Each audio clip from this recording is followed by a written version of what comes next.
Hey everyone, welcome to day 14 of the Lent devotion series. Today's passages are based on Deuteronomy 30 verses 1 through 7 and Mark chapter 1 verses 21 through 28. Please take the time to read these passages when you have a chance, but today I really just want to focus on Deuteronomy 30 and especially verse 6. Verse 6 reads, "And the Lord your God will circumcise your heart and the heart of your offspring, so that you will love the Lord your God with all your heart and with all your soul, that you may live." The idea of God circumcising our hearts is a pretty big deal.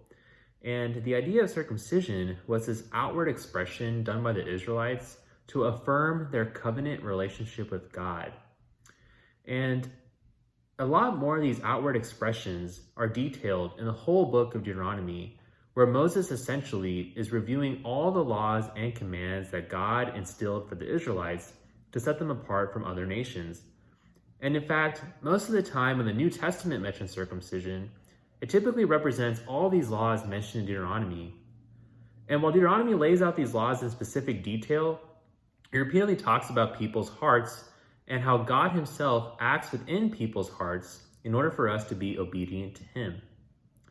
If you read Deuteronomy, not only does Moses discuss all these laws, but he also reminds us how the Israelites constantly failed in keeping up with the law because there was not a true change in their hearts to truly obey God.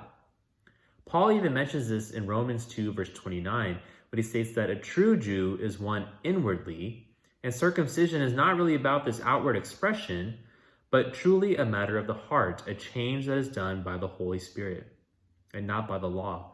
The law itself doesn't change anyone. It doesn't make anyone more righteous, but it's the work of the Spirit in someone's heart that truly changes you to be faithful to God and to obey him. So how did God circumcise our hearts so that we can truly love him in everything, as it says in Deuteronomy 30? It was all done with the work of Christ on the cross. And if you read Colossians chapter 2, verses 11 through 14, we see that God circumcised our hearts. He physically set our hearts apart with Christ's death on the cross, in which we have this new covenant with him, a new relationship in which we are made righteous.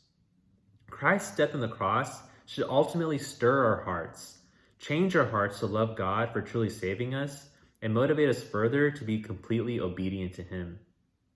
I know this was a lot, and it's probably confusing, but I recommend you guys to reread Deuteronomy 30, Romans chapter 2, and Colossians chapter 2 as well, to have a true understanding how God is truly chasing after our hearts.